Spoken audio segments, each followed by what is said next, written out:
자유한국당 황교안 대표가 보수 통합을 본격적으로 추진하겠다고 선언한 뒤 유승민 의원이 이끄는 바른미래당 비당권파와의 통합 논의가 급물살을 타고 있습니다.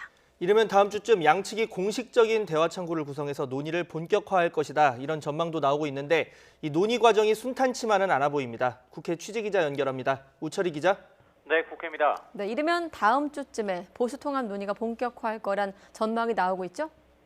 네, 그렇습니다. 자유한국당에서 속도를 내고 있습니다. 최근 한국당 황교안 대표와 바른미래당 비당권파 모임인 변화와 혁신을 위한 비상행동 대표인 유승민 의원이 전화 통화를 했죠. 대화 창구를 만들기로 의견을 모았는데 다음 주쯤 보수통합 추진단을 발족할 것이란 전망입니다.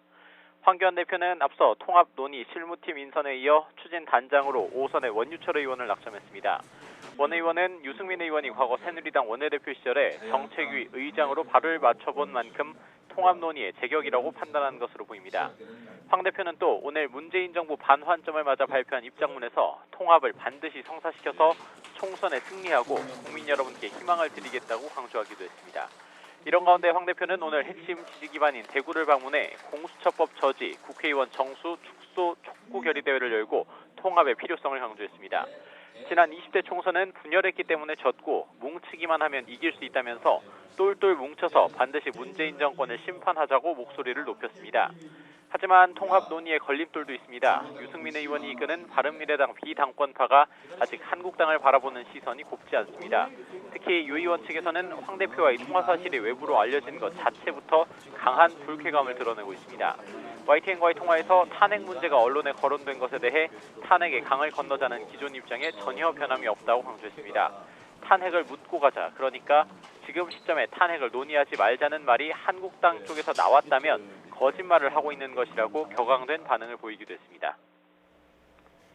네, 이 보수통합과 관련한 집권 여당 더불어민주당의 입장도 살펴보겠습니다. 여전히 거센 비판을 가하고 있죠? 네, 그렇습니다. 민주당은 한국당과 바른미래당 비당권파 사이의 보수통합 움직임에 대해서 국면 전환을 위한 꼼수라는 입장입니다.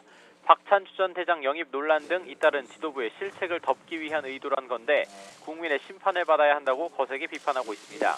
앞서 민주당도 주류와 비주류, 청년과 여성을 아우른 총선 기획단을 구성하고 지난 5일 첫 회의를 열어 본격적인 총선 준비 태세에 돌입했습니다.